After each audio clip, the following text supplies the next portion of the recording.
10월 한 달간 그레이스프 월십의 주제는 갈망과 회복입니다. 지난주에 우리가 무엇을 갈망할 것인가에 대해서 나눴고, 오늘은 갈망의 두 번째 시간으로 어떻게 갈망할 것인가에 대해서 나누어 보려고 합니다. 무엇인가 간절히 바라면 이루어진다라는 말 들어보셨을 겁니다. 우리의 삶에 정말로 간절히 그것을 바라보신 적 있으시죠? 그리고 정말 그것이 이루어지셨나요? 그것을 위해서 눈물 흘려본 적, 그리고 그것을 위해서 나의 작은 습관 혹은 내가 가진 것 중에 무엇인가를 끊어버리고서까지 간절히 그것들이 이루어지도록 바라보셨던 적 아마 있으실 겁니다. 아니, 지금도 아마 우리의 삶에 그런 것들이 있을지라 생각이 듭니다. 그것이 이제 개인적인 갈망일 수도 있겠지만, 조금 더 우리가 공통적으로 그런 간절함을 생각해 본다면 일제강점기를 한번 생각해 보시면 더 좋을 것 같습니다. 일제감점기 때에 우리 민족의 선조들이 바랬던 그런 갈망, 독립을 갈망하며 했던 행동들을 우리가 다시 한번 기억해 봤으면 좋겠습니다. 비폭력 운동이었죠. 3.1 운동부터 시작해서 윤봉길, 안중근 의사 등 같이 목숨을 내놓으면서까지 바랬던 그 갈망, 그 간절한 갈망들이 있었기에 우리는 독립을 할 수 있었고, 그들의 갈망이 현실로 이루어졌습니다. 우리는 일제감정기를 살고 있지는 않습니다. 그렇지만 지금 상황은 어떻게 보면 그에 못지않은 많은 것들을 잃어버리고 또 바라고 갈망하는 시대에 살고 있는지 다시 한번 돌아보게 됩니다. 갈망할 것 중에 여호와만을, 오직 여호와만을 갈망하셨으면 좋겠습니다. 무엇을 그리고 어떻게 갈망하는지에 따라서 우리의 행동과 마음가짐이 완전히 달라지게 됩니다. 오늘 본문을 통하여서 어떻게 우리가 갈망해야 될지를 한 번 더 생각을 해보셨으면 좋겠습니다. 첫 번째는 1절 말씀입니다. 우리가 바벨론의 여러 강변 거기에 앉아서 시온을 기억하며 울었다라고 되어 있습니다. 이 바벨론에서 흘리는 눈물, 이 눈물이 주는 교훈은 예루살렘을 기억하라입니다. 그들이 잃어버렸던 예루살렘을 기억하라이죠. 과거의 시온의 영광을 기억하며 흘렸던 이 눈물은 단순히 과거만을 회상하면서 그것이 그리워서만 흘렸던 눈물은 아닐 것입니다. 그 눈물은 지난날에 하나님의 은혜와 복을 주심에도 불구하고 내가 그것을 누리지 못했고 만족하지 못하였던 회개의 눈물이기도 합니다. 또한 지금 흘리는 그 눈물은 지금 이제서야, 내가 그것들을 다 잃어버리고 나서야 바벨론 땅에서 겨우 느끼게 된 하나님의 사랑에 대한, 회복의 갈망에 대한 눈물일 것입니다. 시편에 담겨있는 이 예루살렘을 향한 시편 기자의 고백은 지금까지 흘렸던 그 눈물의 가장 순결한 결정체처럼 그렇게 느껴지기도 합니다. 내가 다시는 하나님의 은혜를 그렇게 흘려보내지 않으리라. 내가 다시는 하나님의 놀라운 사랑과 나에게 주어졌던 그 모든 현실들과 상황들을 당연한 것처럼 여기지 않으리라 라는 그런 강한 의지로서 눈물을 흘리고, 그 눈물은 열매를 맺기를 기다리고 있는 것입니다. 마치 시편 126편의 고백처럼 눈물을 흘리며 씨를 뿌리는 자는 기쁨으로 거둘 것이라는 그 말씀을 붙잡고 이들은 지금 눈물을 흘리고 있는 것입니다. 그리고 그들은 주께서 예루살렘을 기억해 주시기를 다시 한번 호소하고 있습니다. 7절 말씀에 예루살렘이 멸망하는 날을 기억하시고 에돔 자손을 치소서. 그들의 말이 헐어버리라 그 기초까지 헐어버리라 하였나이다. 시편의 기자는 이스라엘을 망하게 만든 바벨론과 에돔을 향하여서 자신들이 복수할 수 있게 해주십시오라고 기도하고 있지 않습니다. 철저히 하나님께서 하시기를 호소하고 기도하고 있습니다. 때로는 잔인한 말로 기록된 이 저주의 부분이 이미 이스라엘 백성들이 당했던 고통과 아픔, 상처였습니다. 그 아픔이 무려 70년 동안이나 지속되었으니 얼마나 큰 고통이겠습니까? 그런데 이 시편 기자는 자신의 아픔을 고스란히 하나님께 토로하면서 하나님이 갚아주시기를, 하나님께서 회복시켜 주시기를 고백하고 있습니다. 그럴 수 있는 이유는 하나님의 정의로우심, 공의로우심, 우리를 변함없이 사랑하신다는 그 말씀으로서 나올 수 있는 고백입니다. 로마서 12장입니다. 내 사랑하는 자들아, 너희가 친히 원수를 갚지 말고 하나님의 진노하심에 맡겨라. 기록되었을 때 내가 원수 갚는 것이 내게 있으리니 내가 갚으리라 라고 주께서 말씀하시니라. 삶의 근간이 흔들리고 인생이 뿌리째 뽑히는 경험을 하면서도 우리가 기억해야 될 것이 무엇이겠습니까? 시편 기자는 삶의 예배자답게 하나님의 변함없는 그 사랑, 그것을 기억하고 있는 것입니다. 흘리는 눈물 안에서, 통곡하고 있는 그 상황에서 하나님께서 우리에게 허락하시는 그 고귀한 사랑의 말씀을 지금 깨닫고 있는 것입니다. 그리고 그 사랑의 하나님께 모든 결과를 맡기고 있습니다. 사랑하는 여러분, 우리 인생에도 이런 숱한 어려움과 고난이 있지 않습니까? 다행인 것은 나 혼자만이 그렇게 그 고난을 겪고 지나가지 않는다라는 것이 참 다행이긴 한데, 그럼에도 불구하고 내가 경험하는 그 고통이 다른 사람이 경험하는 고통보다 더 크게 느껴지는 건 어쩔 수 없는 것 같습니다. 그때마다 그럼에도 불구하고 우리의 신실하신 하나님의 사랑을 기억할 수 있다면 결코 그것이 고통과 고난으로만 끝나지는 않을 것이라는 것이죠. 우리는 하나님보다 앞서서 삶을 드러내는 그러한 죄를 범하지 않을 것입니다. 내 형편에 상관없이 오직 하나님만을 드러내실 수 있는 그런 갈망을 우리는 눈물로써 해야 된다는 것입니다. 시편의 시들은 얼핏 보면 사실 조금 다 비슷한 것 같지만 그래도 다 저마다의 특별히 강조하는 점들이 다 따로 있습니다. 오늘 137편의 말씀은 이스라엘 민족의 사랑이 이스라엘을 향한 민족의 사랑이 가장 강하게 드러나 있는 시라고 할 수 있는데요. 너무 아이러니하게도 그 민족을 향한 뜨거운 사랑의 시가 그 민족이 가장 형편없을 때 만들어졌다라는 것입니다.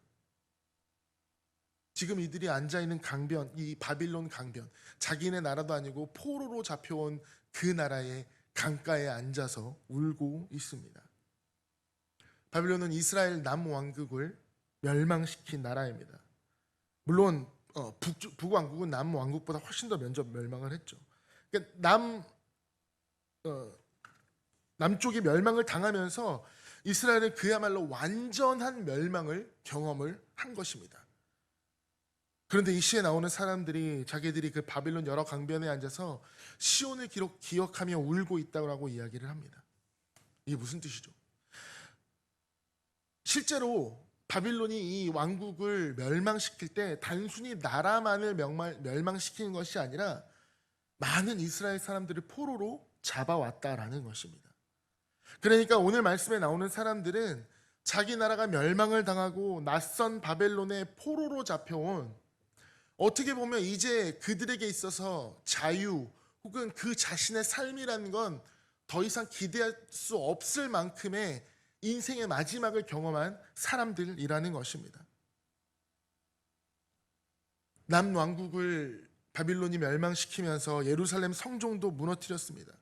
그들이 기억하고 있는 것이 바로 이스라엘 성전입니다. 그래서 포로로 잡혀온 이스라엘 백성들은 이 강가에 앉아서 그 무너진 예루살렘 성전을 그렇게도 그리워하며 울었을 것입니다. 이 포로기 사건은 사실 단순히 그냥 그들이 포로로 잡혀왔다라고만 끝나는 것이 아니라 성전에서 회당으로 넘어가는 굉장히 중요한 예배의 이 변화들을 이야기를 하고 있는 때이기도 합니다. 더 이상 이들에게 성전이라는 건 없었습니다. 더 이상 이들에게 그들이 나와서 마음껏 울며 기도할 곳이 없어졌다라는 뜻입니다. 그래서 그들은 그들끼리 모여서 그 강변에 앉아서 함께 울 수밖에 없는 그 상황. 그럼에도 불구하고 그곳에 하나님이 임하시기를 갈망한 그 눈물의 상황. 굉장히 우리의 삶과 지금 닮아 있다라는 생각이 많이 듭니다. 시인은 이 바빌론의 강변과 시온의 산들을 연결하는 고리로서 그곳에 앉았고 그곳에 울었다라는 그 문장 중앙에, 원문의 순서에 따라 보면 그 단어들이 문장의 중앙에 위치하고 있습니다. 그렇다면 그들은 바빌론에 처음 와서 앉자마자 울음을 터뜨렸다라고 볼 수도 있는 것이죠. 그러나 이 앉다라는 단어에는 그곳에 거주하다라는 뜻도 있기 때문에 바벨론에 정착을 하면서 계속적으로 울어왔다라는 뜻으로 우리는 더 받아들였으면 좋겠습니다. 그들은 단지 바벨론의 삶이 고달파서, 포로의 삶이 고달파서만 흘린 눈물은 아니었을 것입니다. 그들이 어떨 때 눈물을 흘렸다고 나와 있죠? 바로 시온을 기억할 때 눈물을 흘렸다라고 나와 있습니다. 이 시편의 기억하다는 핵심 단어입니다. 그리고 처음 여기서 나타나죠. 포로 공동체는 그들의 상황에 맞춰서 우발적으로 그냥 감정에 치우쳐서 울고 있는 것이 아닙니다. 의도적으로 옛날에 옛것을, 시온을, 그 성전을 기억하면서 그곳에 집중하면서 그곳의 삶을 기억하면서 슬퍼하고 있는 것입니다. 여러분 혹시 여러분 마음속에 생각만 하면, 어떤 단어가 떠오르기만 하면 흘리는 눈물이 계십니까? 아직 제가 많이 어렸던 시절에 저를 가르치셨던 목사님께서 그러한 말씀을 해주셨던 적이 있습니다. 그 목사님은 십자가라는 단어만 들으면 그냥 눈물이 막 쏟아진다는 거예요.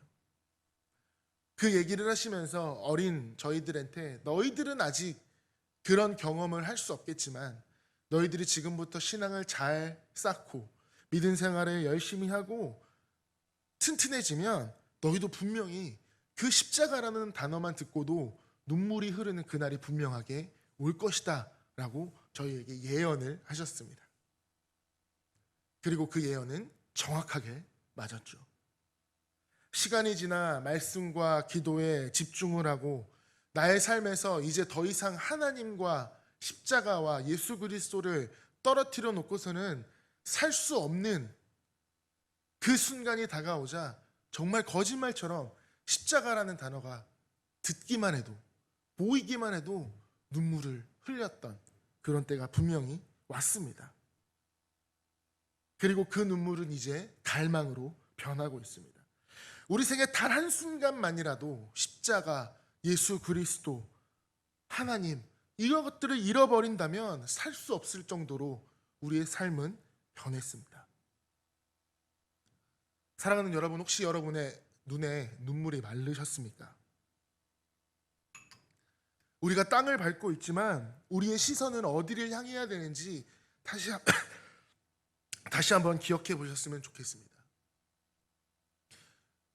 앞, 뒤, 좌우를 돌아보면 답답하고 여전히 시원하지 못한 모습으로 어디를 봐야 될지, 어디로 가야 될지, 어떻게 이 상황이 끝나야 될지, 그리고 내가 앞으로 어떻게 주님 앞에 더 나아가야 될지 고민밖에 안 되는 그 순간, 우리는 더 이상 고민하지 말고 눈을 들어 하늘을 보시기 바라며 여전히 맑고 청량하고 시원하게 뚫려있는 그 하늘로서 들려오는 하나님의 사랑을 갈망하는 여러분이 되셨으면 좋겠습니다.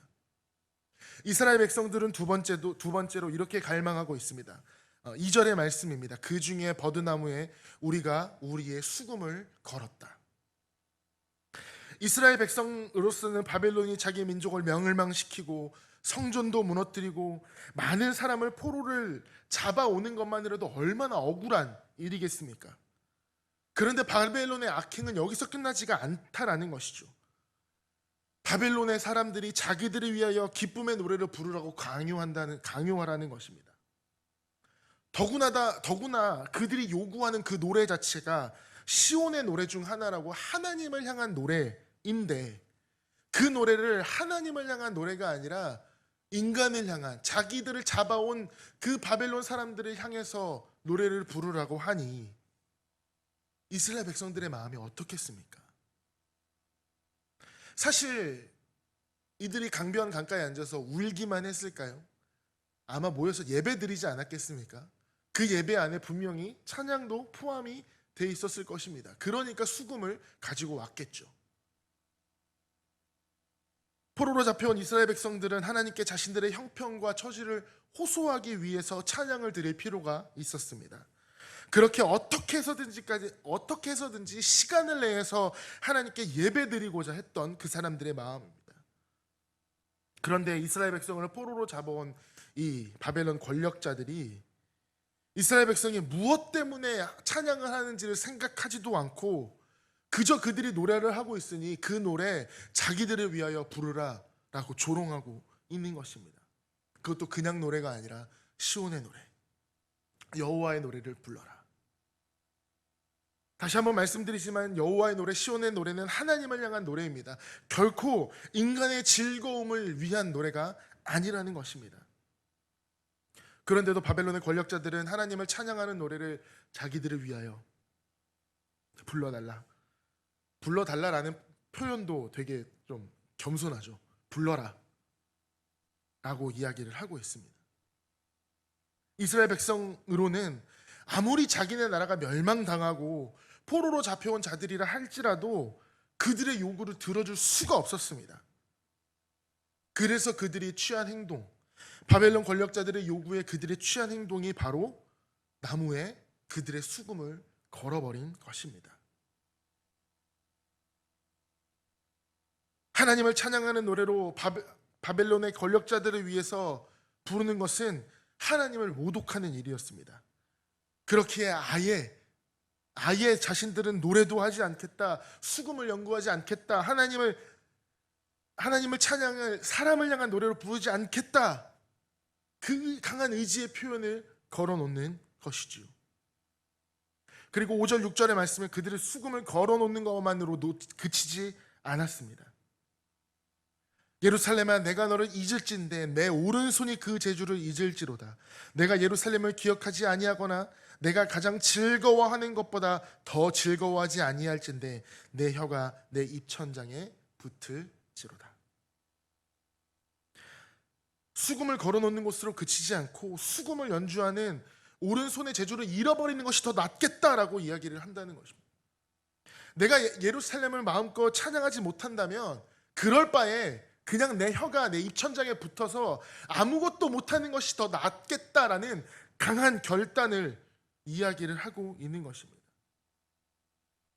그러니까 시편 137편에서는 나라가 멸망하고 성전이 무너지고 자기들도 포로로 잡혀왔지만 그 중에서도 그럼에도 불구하고 나는 철저히 하나님만을 섬기겠다라는 그 신앙의 모습을 우리에게 강조하고 있습니다. 자기들을 망가뜨린 바벨론의 권력자들이 하나님을 함부로 모욕하기에 그 원수들을 저주하는 말도 조금 심한 말로 계속해서 이야기를 하고 있는 거죠. 우리들이 어려움에 처하면 우리들이 가장 먼저 보이는 반응은 어떻게 하면 내가 이 형편과 처지에서 벗어날 수 있을까에 대한 고민을 먼저 합니다. 하지만 오늘 본문의 말씀은 어떻죠? 분명히 형편으로나 처지로나 보면 정말 그들의 인생에서 가장 비극적이고 가장 절망적인 순간에 처해 있습니다. 그런데 이 비극적이고 절망적인 형편에서 벗어나는 것보다 그들이 더 중요하게 생각하는 것이 있었는데 그것이 바로 하나님을 향한 믿음을 지키는 것이었습니다. 내가 차라리 아예 노래를 못할지라도 하나님의 노래를 사람에게 부르지 않겠다. 내가 차라리 내 오른손에 이 화려한 연주를 잃어버리는 한이 있더라도 내가 사람을 향한 연주는 더 이상 하지 않겠다. 하지만 내가 저 나무에 내 수금을 걸어놓고 내가 저 수금으로 인하여 하나님을 찬양했던 그때, 내가 저것으로 인하여 하나님께 예배했던 그때는 결코 잊지 않겠다라는 그 강한 다짐과 갈망을 다시 한번 하고 있는 것입니다. 바로 이러한 모습들이 우리를 교훈 삼아서 우리도 언제 어디서나 하나님을 믿는 그 신앙의 자세를 무엇보다도 소중하게 지키고 간직하는 여러분이 되셨으면 좋겠습니다. 대답하지 않으셔도 좋습니다. 여러분 솔직하게 지금 믿지 않는 사람들에게 저 교회 다닙니다라고 당당하게 얘기할 수 있으십니까? 제가 지금 여러분의 신앙을 테스트를 하고 있는 건가요? 바벨론 강가에 앉아서 울고 있는 사람들과 지금 우리의 상황이 뭐가 다릅니까? 하나님을 찾아가지 말고, 교회 가지 말고, 그 모임 참석하지 말고 그냥 편안하게 살아라라고 그렇게 우리를 조롱하고 있습니다. 교회는 점점 사회에서의 정체성을 잃어버리고 있습니다. 사랑하는 여러분, 버드나무에 수금을 걸어놓는 그 심정으로 다시 한번 갈망하시기를 바랍니다. 세상은 지금 교회를, 하나님을, 예수님을 조롱하고 있고 절대로 가면 안 되는 것처럼 여기지만 우리의 마음 가운데는 하나님, 내가 잊지 않겠습니다. 여전히 하나님께서는 나의 구원자이시고 내가 여호와로 인한 고난은 나에게 유익이 됩니다라는 그 강한 믿음을 가지고 우리는 당당히 더욱더 십자가 앞에 나아가야 할 것입니다. 언젠간 걸어놓았던 그 수금을 다시 한번 당당하게 연주하면서 하나님을 찬양한 그날을 갈망하며 지금은 잠시 조금은 조용하고 겸손하게 하나님을 갈망하겠습니다 라는 그 마음이 우리에게 있어야 될 줄도 믿습니다. 마지막입니다. 우리 8절 말씀 한번 같이 읽도록 하겠습니다. 8절 말씀입니다. 시작. 내게 갚는 자가 복이 있으리로다. 아멘. 여러분 혹시 우생마사라는 사자성어를 들어보셨습니까? 우생마사. 굉장히 쉬운 뜻입니다. 우, 소는 생, 살고, 말은 사, 죽는다. 이 단어가 어디서부터 나온 단어이냐 하면 아주 커다란 저수지에 말과 소를 동시에 던져 놓으면 둘 다 헤엄쳐서 무트로 나오려고 발버둥을 치겠죠. 말의 헤엄 속도가 훨씬 빠르다고 합니다. 소의 거의 2배 속도로 땅을 이렇게 밟는다고 하는데, 4발 달린 짐승이 어떻게 그렇게 헤엄을 잘 치는지 보고 있으면 신기할 정도로 빠르게 생각이 든다고 합니다. 그런데 이게 장마철에는 얘기가 좀 달라진다고 합니다. 갑자기 불어난 이 물 때문에 소와 말을 동시에 던져보면 소는 살아서 나오는데 말은 익사한다고 합니다. 올 여름에 우리 그런 기사 되게 많이 봤잖아요. 소가 폭우 때문에 소가 이렇게 떠내려가는데 대부분의 소가 살아서 건져져 나왔습니다. 왜 소는 살고 말은 죽냐 하면 말은 헤엄을 되게 잘 친다고 합니다. 그래서 강한 물살이 닭한테 다가오니까 그 물살을 어떻게든 이겨내려고 그 물을 거슬러서 헤엄쳐 나간다고 합니다.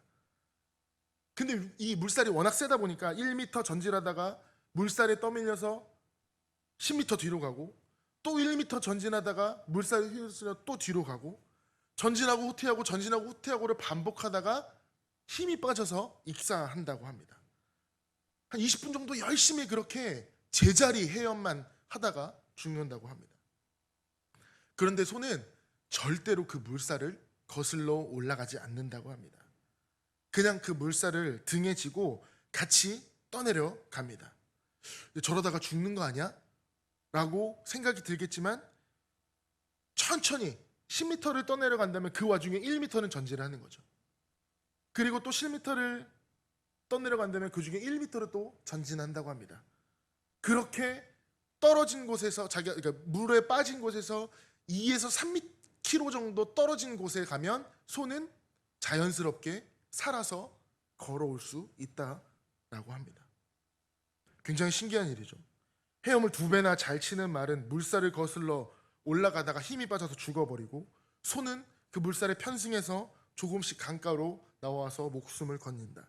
이것이 바로 우생마사라는 단어입니다. 소는 살고 말은 죽는다.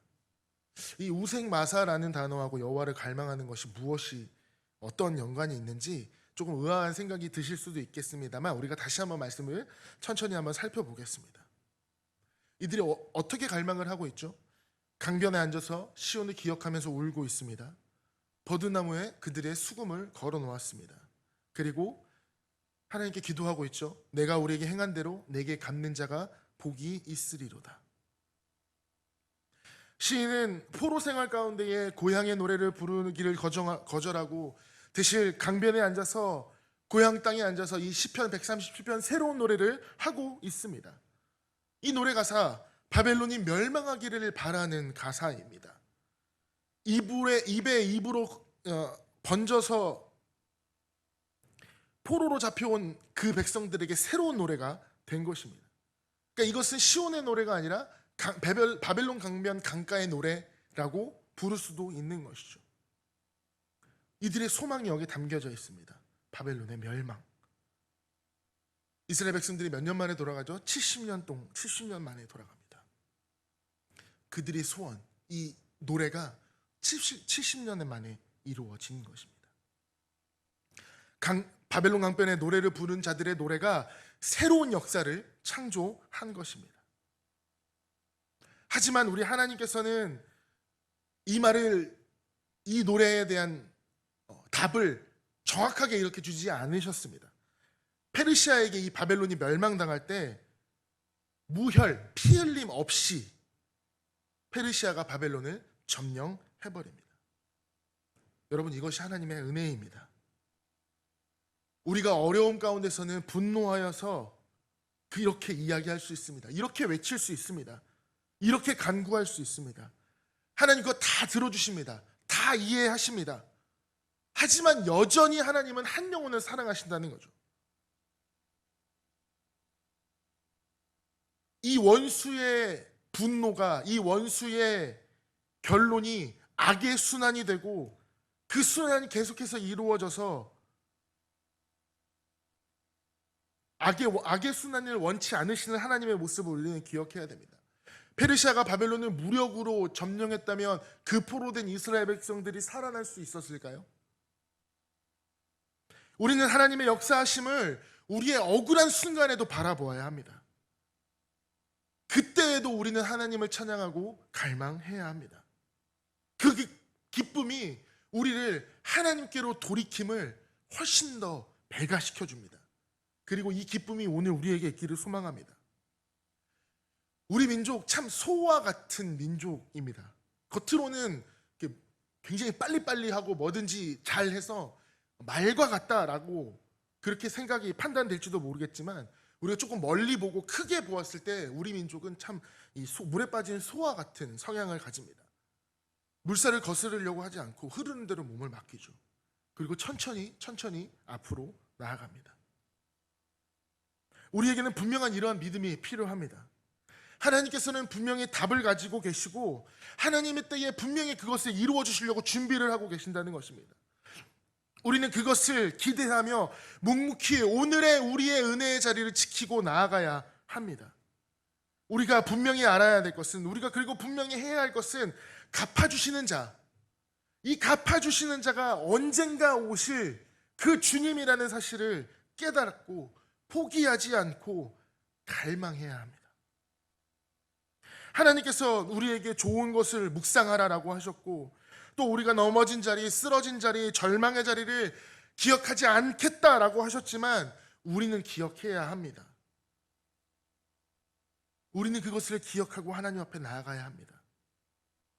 죽음에 가장 가깝게 직면한 사람만이 부활을 경험할 수 있고, 고난의 자리를 통과한 사람만이 영광의 자리를 누릴 수가 있습니다. 죽음의 자리를 피해서는 부활의 자리로 갈 수가 없습니다. 고난의 자리를 교모하게 넘어서는 영광의 자리로 갈 수가 없습니다. 죽고자 하는 자는 살고, 살고자 하는 자는 죽는다라고 분명히 이야기를 하고 있습니다. 불뱀에 물렸던 이스라엘 백성들이 광야에서 놋뱀을 보았습니다. 뱀에 물렸던 사람이 다시는 그 뱀을 보고 싶지 않겠지만 하나님께서는 그 뱀을 보아야지만이 낫는다라고 말씀하셨습니다. 죽을 것 같은 상황이 되면 다시는 내가 그 상황들을 볼 수 없는 그 고통의 자리, 보고 싶지 않는 것이 사람의 본성입니다. 그 뱀을 보면 낫는다, 죽지 않는다라고 그렇게 말씀하셨음에도 보지 않고 그냥 죽어가는 사람들이 있다라는 것이죠. 뱀을 보면 나올 수 있는데 안 본 사람들이 많습니다. 죄에 직면하는 것, 그 고통의 자리에 직면하는 것, 그것을 피하지 않는 것, 아, 이것이 나의 상황이구나, 아, 이것이 나의 현 주소구나, 내가 이것밖에 안 되는구나, 그것을 직면하면서 뚫고 나아가는 것이 지금 우리에게 필요한 믿음이고 신앙입니다. 바벨론의 포로로 잡혀간 이스라엘 백성들이 그들의 현실을 통하여서 언젠간 모든 것을 새롭게 하신 그 하나님께 갚는 자에게 복이 있도다라고 이야기를 하고 있습니다. 내가 포로니까, 내가 할 수 있는 것이 아무것도 없으니까, 위험하니까, 아무데도 가지 말고 집에만 있으라고 하니까, 그래, 그렇게 해야겠다. 여기서 우리의 생각이 안주하고 끝나지 않기를 바랍니다. 언젠간 다시 회복시키실 하나님을 기대하며 갈망하며 내가 있는 그 자리에서건 그곳이 바빌론 강변의 강가이든 예루살렘의 성전이든 혹은 내가 하나님을 만날 수 있는 그 어느 자리에서건 하나님을 갈망하며 기대하는 여러분이 되시기를 주님의 이름으로 축원합니다. 우리의 갈망은 그렇게 이루어져야 됩니다.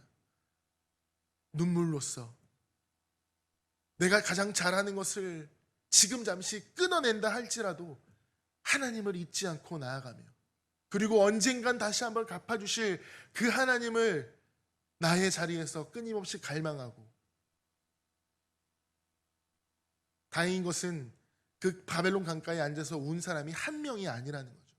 3, 4 모여서 같은 처지인 사람들끼리 함께 모여서 또 하나의 공동체를 이루고 또 하나의 믿음의 자리를 만들었던 것입니다. 사랑하는 여러분, 여러분께 감히 도전드립니다. 이 시대에 맞는 믿음 생활을 하십시오. 이 시대에 맞는 믿음의 상황을, 돌파구를 찾는 여러분이 되셨으면 좋겠습니다. 예전에 만났던 하나님의 첫사랑을 기억하고 그것을 회복시키기 위해 갈망하고 울며 기도하며 함께 모여 하나님을 예비하고 다시 회복시키신 하나님을 갈망하는 여러분이 되시기를 주님의 이름으로 축원합니다.